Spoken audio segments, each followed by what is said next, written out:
पर वो नंबर 2 रही हैं। वो कहेंगी 37 सीटों पर मेरा दावा है। और सौरभ, जो आकलन है वो ये अंदाज़ा लगाया जा रहा है कि मायावती भले ही इस प्रकार के संकेत आगे दे दें, लेकिन अंततः वो गठबंधन में नहीं जाएंगी। और पिछले दिनों आपने देखा कि जिस प्रकार से उन्होंने ये बताया कि दूसरे लोग हमारे वोट ले लेते हैं लेकिन अपना वोट हमें ट्रांसफ़र नहीं कराते हैं, तो ऐसी स्थिति में इस बात की संभावना कम जताई जा रही है कि ऐसा कुछ होगा कि मायावती उस गठबंधन में चली जाएँ।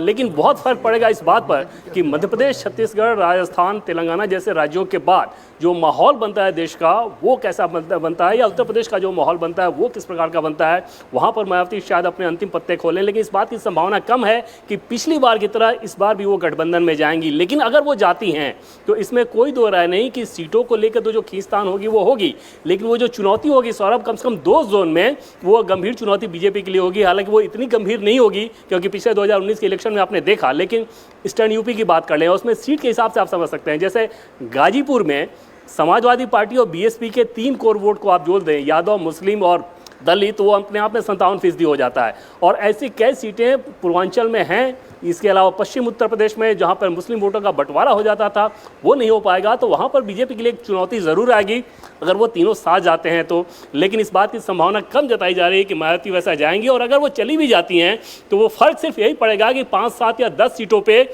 गंभीर चुनौती मिल जाएगी। बीजेपी का अपना जो आकलन है उसमें बहुत ज़्यादा कोई गंभीर चुनौती उधर से आ जाए कि 50-50 जैसी स्थिति उत्तर प्रदेश में हो जाए, ये आकलन किया नहीं जा रहा और वैसा ग्राउंड पर भी लगता नहीं। मायावती के हिसाब से भी देखें तो पिछले कुछ सालों में लगातार एक तरह से वो निष्क्रिय ही रही हैं।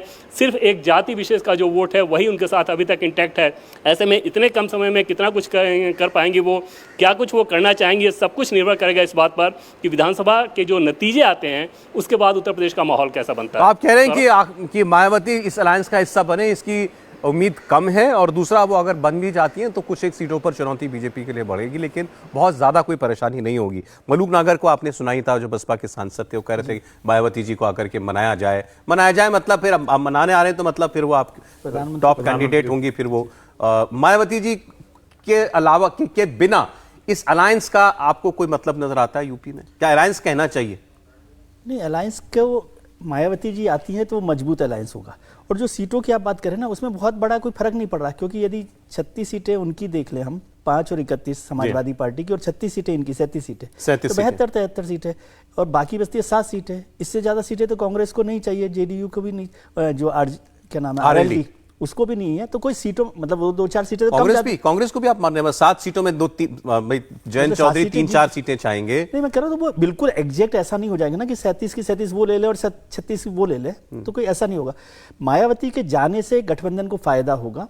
मायावती अगर गठबंधन में नहीं जाती हैं तो मायावती जी का काफी वोट जो है बीजेपी के पास आ जाएगा। वो फिर वो नॉन बीजेपी पार्टीज के साथ नहीं जाएगा, ये अभी तक का ट्रेंड रहा है। तो उससे फायदा होगा बीजेपी को कि मायावती जी का जो वोट है, नॉन जाटवी और जाटवी, वैसे भी काफी वोट उनका शिफ्ट हो गया बीजेपी के लिए, तो वो एक बड़ा फायदा। मायावती अलायंस में नहीं जाएंगी, लेकिन चुनाव तो लड़ेंगी। चुनाव लड़ेंगी तो भी उसमें से ज्यादा वोट फिर बीजेपी के पास जाएगा, उनका अपना वोट, क्योंकि मायावती फिर अकेली कोई ताकत के तौर पर नहीं निकल कर आ रही है। जैसे देवेंद्र ने भी कहा कि वो पिछले काफी समय से तो एक्टिव ही नहीं है पॉलिटिक्स के तरह से उत्तर प्रदेश में। तो उनका वोट जो वो समझ रहे हैं कि जो पूरा बंच है या 12% है, 15% है वोट आ जाएगा, वो नहीं आएगा। उसमें से काफी वोट बीजेपी को शिफ्ट होगा अगर मुस्लिम वोट को छोड़ दिया जाए तो। लेकिन गठबंधन में जाती है तो थोड़ा सा एक चैलेंज हो सकता है। लेकिन ये ठीक बात है कि 10-15 सीटों से ज्यादा पर कोई बहुत बड़ा चैलेंज भारतीय जनता पार्टी को वहां मिलेगा ऐसा नहीं है। मायावती जी जाएं तो भी, मायावती जी नहीं जाएं तब भी। ठीक है, अब जी प्लीज। जी, दूसरी बात, नीतीश कुमार जी को लेकर बहुत चर्चा हुई है, और जो चर्चा देवेंद्र जी ने कही स्टेट्स की जो बात कही, मैं उसमें कह रहा हूं कि 2 स्टेट्स और महत्वपूर्ण है एनडीए के लिए। उसमें है बिहार। बिहार में एनडीए को सबसे बड़ा नुकसान होगा, क्योंकि जेडीयू उनके साथ था, जेडीयू अब उनके साथ नहीं है। 16 सीटें जेडीयू की थी एनडीए में पिछली बार, मतलब जब 2019 में, तो वो 16 सीटें नहीं है। जेडीयू को 16 सीटें नहीं मिले कुछ भी हो, लेकिन वो भारतीय जनता पार्टी को मिलने वाली नहीं है। वो ज़्यादा से ज़्यादा शिफ्ट आरजेडी में होंगी सीटें वहाँ पर बिहार में।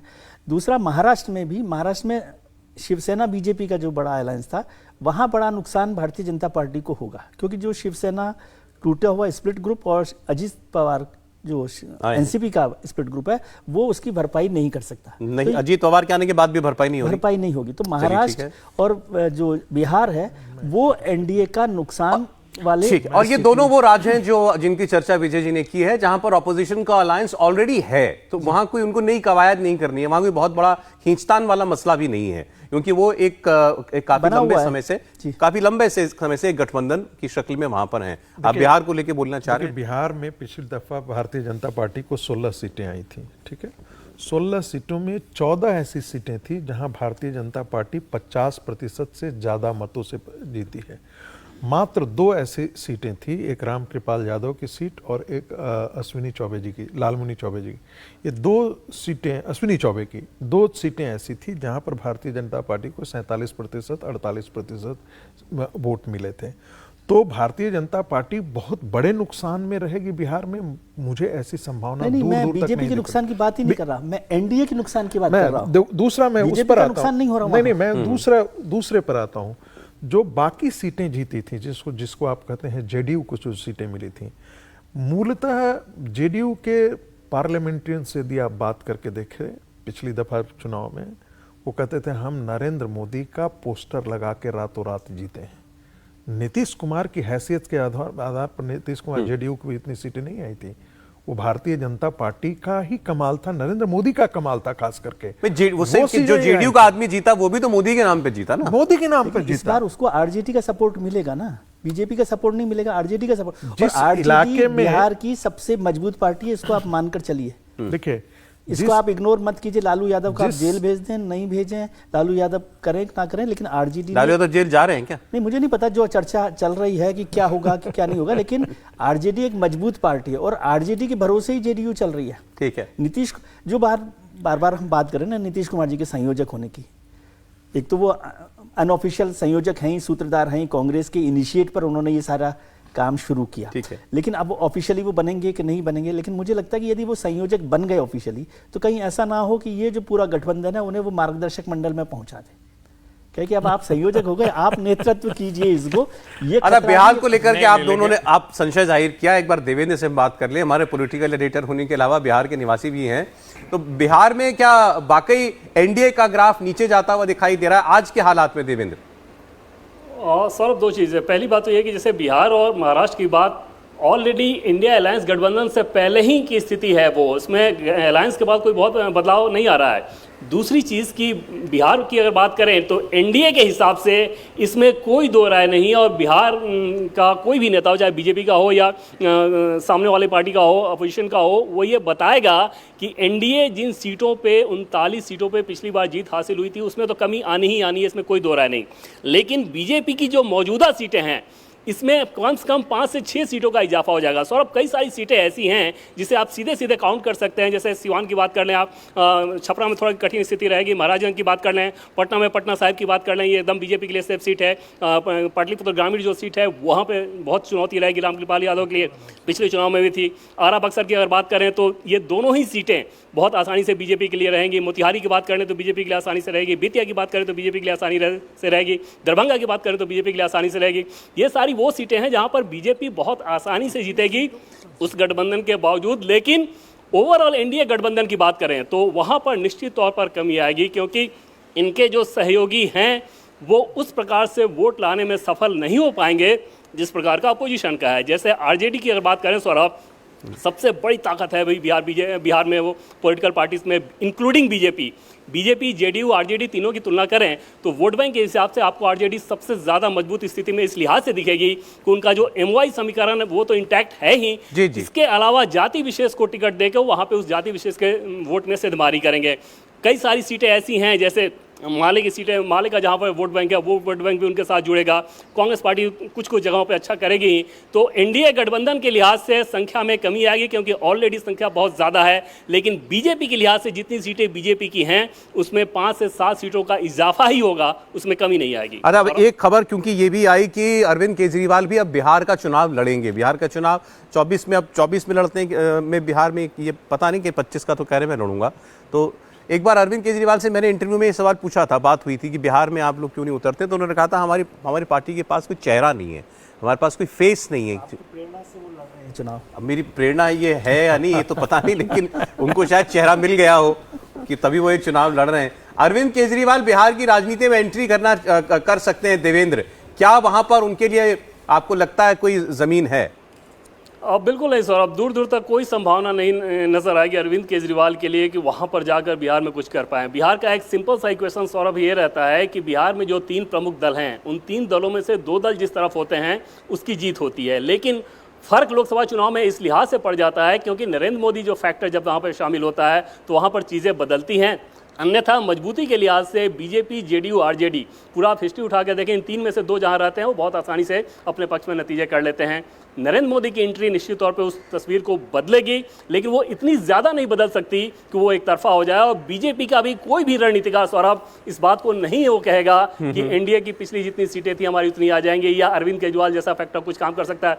अब प्रशांत किशोर को लगातार देख रहे हैं, बहुत माहौल बनाने की कोशिश करते हैं और जिस प्रकार की राजनीति अरविंद केजरीवाल करते हैं, प्रशांत किशोर उससे शायद ज़्यादा बेहतर तरीके से, ज़्यादा बेहतर मैं इस लिहाज से कह रहा हूं कि बिहार के सेंटीमेंट को जोड़ते हुए उस माहौल को आगे बढ़ा रहे हैं। फिर भी वो सिर्फ कहने की बातें होती हैं, ग्राउंड पे उसका कोई असर नहीं होता। एक कमेंट जरा अकाली दल को लेकर के हमें और बात करनी चाहिए। अकाली दल के बारे में ये कहा गया कि वो बीजेपी के साथ जाना चाहता था, बीजेपी ने शायद कोल्ड शोल्डर दिखाया, बीजेपी ने बहुत ज्यादा गर्मजोशी नहीं दिखाई। ये बात सही है देवेंद्र? तो आप मुझे करेक्ट कर दीजिएगा।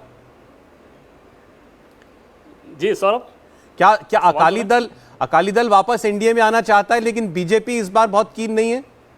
100% सही है सौरभ, लेकिन वो अंतिम समय तक रहेगा कि नहीं रहेगा इस बात की संभावना कम नजर आ रही है। जो खबर है वो ये है कि सुखबीर सिंह बादल देश के प्रधानमंत्री नरेंद्र मोदी को तकरीबन 2 महीने पहले मिले थे। जब वो लंदन गए थे, लंदन जाने से पहले लगभग 45 मिनट की मुलाकात हुई थी और उस मुलाकात में उन्होंने ये बता दिया था कि दोनों दल अगर साथ आ जाएं तो वह दोनों के लिए भला है। और तब बीजेपी के अंदर जब बातचीत हुई तो बीजेपी के जो स्टेट के लीडर्स हैं उनका ये कहना था कि अभी हमें इंतजार करना चाहिए। सौरभ, जो पॉलिटिक्स समझ में आ रही है वो सिर्फ ये कि अकाली दल पर इंतजार का प्रेशर बना के शायद पहले का जो फॉर्मूला रहता था उस फॉर्मूले में बदलाव कराने की कोशिश होगी।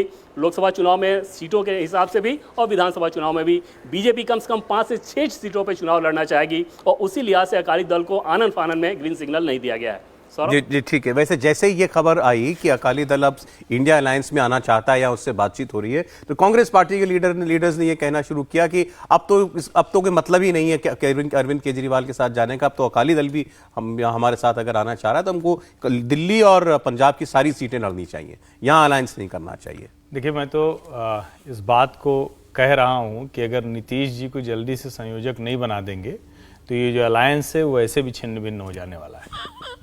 इसको बहुत मैं गंभीरता से कह रहा हूं। अगर 31 अगस्त को नीतीश कुमार को संयोजक के तौर पर नहीं बना दिया गया तो ये अलायंस बचने वाला नहीं है। और इसमें जितने नेता हैं आप देखिए, सबका अपना अहंकार वो एकदम आसमान पे है, किसी का अहंकार किसी से कमजोर नहीं है। ये कौन कहां लड़ रहा है अभी मतलब इस शो के लिए जब आ रहा था तो मैंने खबर पढ़ी कि अब अखिलेश यादव कह रहे हैं कि भाई यूपी से सटी जो एमपी की सीट है वहां भी हम लड़ लेते हैं। अब सोचिए जरा, जहां पर कांग्रेस एक एक सीट के लिए लड़ रही है, जुगाड़ कर रही है, वहां भी आप कह रहे हैं कि नहीं हम लड़ने चले जाएंगे। अच्छा, चूंकि वहां उनका एक विधायक कभी रहा है, 1-2 सीटों पर उनका फर्क है, 1-2 सीटों पर बसपा का फर्क है। मुझे लगता है कि अब इस अलायंस को सचमुच सोचना चाहिए कि ये अलायंस के तौर पर बढ़ने की मना स्थिति में है या अभी भी तीर तुक्का, मनोविज्ञान, मानसिक स्थिति इसी पर राजनीति कर रहे हैं। अब जरा एक बात जो राहुल गांधी को लेकर के है, राहुल गांधी अब मुंबई में रोड शो करेंगे, ठीक है। अब वो रोड शो करेंगे तो फिर लोग कहेंगे कि इन्होंने तो मतलब क्या स्टोल द शो भाई। अब वहां का सारा फोकस जो है उन पर हो जाएगा।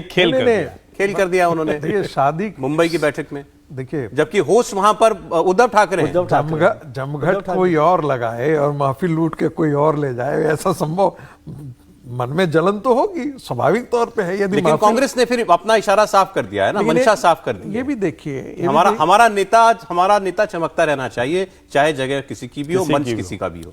देखिए, वो तो देखिए, राहुल गांधी जिसे कहते हैं कांग्रेस पार्टी के अंदर 1, 2, 3, 4, 5, 6, 7, 8 सब भर दीजिए, लास्ट में खड़गे जी को आप रख दीजिए। वो दिखाने के लिए हैं। कांग्रेस पार्टी गांधी परिवार से बाहर नहीं निकल सकती है।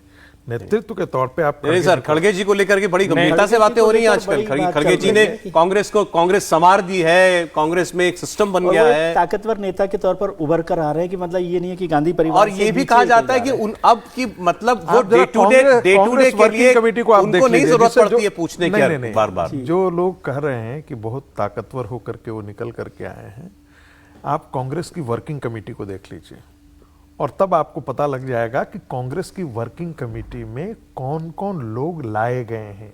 एक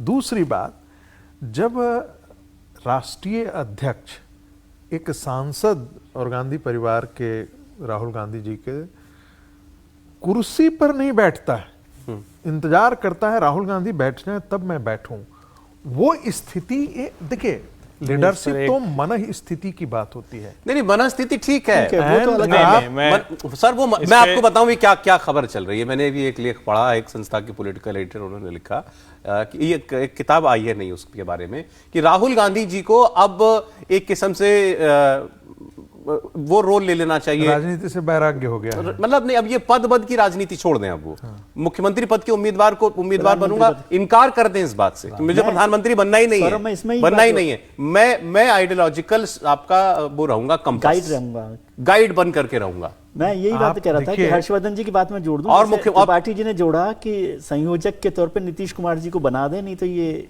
टूट जाएगा। मैं कह रहा हूं इसमें इस बात को भी जोड़ दें कि राहुल जी को खुले तौर पर जोरदार तरीके से कह देना चाहिए कि भाई मैं इस गठबंधन में या कहीं भी प्रधानमंत्री पद का उम्मीदवार नहीं तो उससे भी बहुत सारी चीजें सुलझेंगी। ये दो काम हो जाए, त्रिपाठी जी की बात तो माननी पड़ेगी इंडिया को। आपने इतनी जोर से कहा जैसे आप चाहते ही नहीं कि राहुल जी प्रधानमंत्री बने चाहे नहीं, मैं कह रहा हूं यदि इस गठबंधन को वो चाहते हैं कि नहीं चाहते, क्योंकि उन्होंने मुझे लगता है कि कई बार उन्होंने मना किया। देखिए मनमोहन सिंह के वक्त में भी उन्होंने मना किया, इसलिए उनकी शंका करना मुझे कोई वाजिब नहीं लगता, और वो बार बार इस बात को टालते रहे। और आज भी देखें तो इस गठबंधन में सबसे सारी रैलियां वो कर रहे हैं, रोड शो करेंगे राहुल जी, और फिर आप कह रहे हैं कि राहुल जी जो चेहरा नहीं है पार्टी के। लीडर तो है ना वो पार्टी के। देखिए लीडर और अध्यक्ष को फिर जोड़ेंगे तो फिर सब पार्टियों में इस बात पर बहस होगी। मल्लिकार्जुन खड़गे जी का भी नाम चल रहा है प्रधानमंत्री पद के उम्मीदवार के लिए। अब वो क्या होगा बाद में गठबंधन, वो तो जब बहुमत हो जाएगा तब तय करेंगे ना। आप सब राहुल जी को आप वानप्रस्थ में डालना चाहते हैं। मैं एक टिप्पणी करना चाहता हूं, पार्टी को मजबूत करने के लिए उनको अब इस भूमिका में आना पड़ेगा। मेरा टाइम बिल्कुल खत्म हो गया है। जो ये तो पूरी श्रीमती सोनिया गांधी जी की जो पूरी राजनीतिक उपासना है उसी को ये ध्वस्त करने की बात करें। अपने पुत्र को उस जगह पर लाने के लिए प्रियंका गांधी वाड्रा तक को आगे नहीं बढ़ने दे रहे। ऐसी बातें होने लगी हैं, लेकिन शॉर्ट में नहीं, मैं सिर्फ ये कह रहा हूं, देखिए कैच 22 है। बिल्कुल कांग्रेस पार्टी के भीतर राहुल गांधी ही नेता हैं, वही प्रधानमंत्री पद के दावेदार हैं, लेकिन उनको 19 से सबक मिल चुका है। सामने राहुल रहेंगे तो हमला बहुत होगा, मुश्किल होगी। राहुल किनारे चमकते रहें, बड़े होते रहें, अध्यक्ष अपना काम करता रहे, ये कांग्रेस की रणनीति है, उसी पर वो आगे भी बढ़े। चलिए आज समय इतना ही था। कहानी कुर्सी की आप देख रहे थे। बहुत शुक्रिया हमारे मेहमानों का, संगीत रागी जी, विजय त्रिवेदी जी, हर्षवर्धन त्रिपाठी जी, आप लोग स्टूडियो में आए। आगे बढ़ेंगे। नूह में रण अभी शेष है और किस किस ने जलाभिषेक किया, कैमरे पर क्या दिखा, नूह में आज क्या हुआ, राजधर्म में बात करेंगे मीनाक्षी जोशी के साथ दोपहर 3 बजे। जरूर देखिए।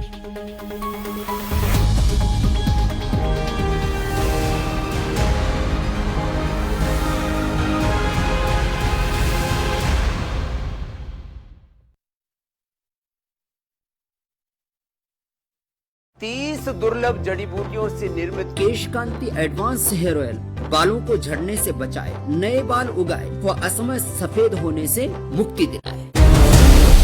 ना पक्ष ना विपक्ष, सिर्फ निष्पक्ष, बेबाक सवालों और संवादों का मुकाबला शाम 5 बजे सिर्फ इंडिया टीवी पर। योग से है सेहत, योग ही है शक्ति, योग है जीवन, योग ही है संजीवनी। रोगों से जंग योग गुरु स्वामी रामदेव के संग सुबह 7:56 पर सिर्फ इंडिया टीवी पर। कभी तीखे सवाल, आपने एक सनातन धर्म के नाम पर धमकियां देने की दुकान खोली। जो भी मोदी सरकार का विरोध करता है उसके घर सीबीआई भेज देते हैं, ईडी भेज देते हैं। कभी बेबाक अंदाज, कांग्रेस की सरकार थी, तब आपकी पार्टी के लोग भी तो मजाक उड़ाते थे। कभी मुस्कुराहट के साथ। आप कहते हैं कि सबसे सोना मुंडा मैं हूँ, 20 करोड़ की तेरे लिए मैंने पहले वाली छोड़ दी। कभी दिल की बात, शादी के बाद जो पहली मुलाकात हुई थी उसमें आप कुछ बोले ही नहीं। तो कभी अनसुने राज। करण अर्जुन के सेट पे आपने शाहरुख खान को गोली मार दी। वो एक किस्सा था, लेकिन ये आपको किसने बताया? अलग अंदाज के साथ हर दिल पर राज, आपकी अदालत।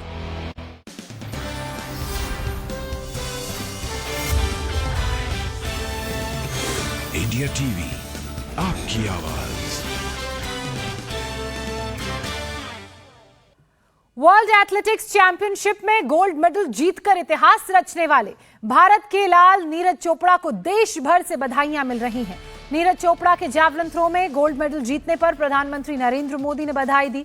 पीएम ने ट्वीट किया, टैलेंटेड नीरज चोपड़ा उत्कृष्टता के उदाहरण हैं। विश्व एथलेटिक्स चैंपियनशिप में गोल्ड जीतने के लिए उन्हें बधाई। ये चैंपियनशिप 1983 में शुरू हुई थी और पहली बार किसी भारतीय ने इन 40 सालों में वर्ल्ड एथलेटिक्स चैंपियनशिप में गोल्ड मेडल जीता है। हालांकि पहली बार ब्रॉन्ज मेडल भारत की महिला लेकर आई थी। हंगरी के बुडापेस्ट में आयोजित वर्ल्ड एथलेटिक्स चैंपियनशिप में नीरज ने गोल्ड मेडल जीतकर तिरंगा लहराया।